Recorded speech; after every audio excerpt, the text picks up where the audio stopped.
Hello guys, আসসালামু আলাইকুম। দরদিদা, আমার প্রিয় ভাই বোনেরা, আপনারা আশা করি সকলেই ভালো আছেন, সুস্থ আছেন।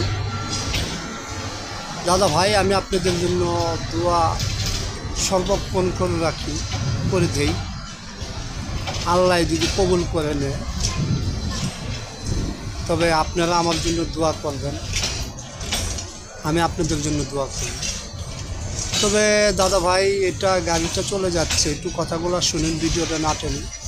এই গাড়িটার ক খ গ গ বগিগুলো হয় ইঞ্জিনের পর থেকে এসি হয়, আর পিছনে হয় নন এসি।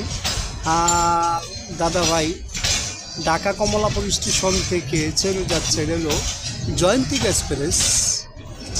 আজকে 12 মিনিট লেটে যাচ্ছে। তবে দাদা, একটা কথা বলে রাখি, আপনাদের মানিব্যাগ মোবাইলটা সর্বক্ষণ হাতে নেওয়ার চেষ্টা করবেন, কারণ মানিব্যাগ থাকবে, মানিব্যাগের টাকা থাকবে না, এই সিস্টেম হয়। তবে দাদা ভাই, গাড়িটা 1 নম্বর প্ল্যাটফর্ম থেকে কমলাপুর থেকে ছেড়ে যাচ্ছে 12 মিনিটে লেগে। তো ভালো থাকেন, সুস্থ থাকেন, আপনাদের যাত্রা ভালো হোক। আমি আপনাদের জন্য দোয়া করি, আমার জন্য সবাই দোয়া করি।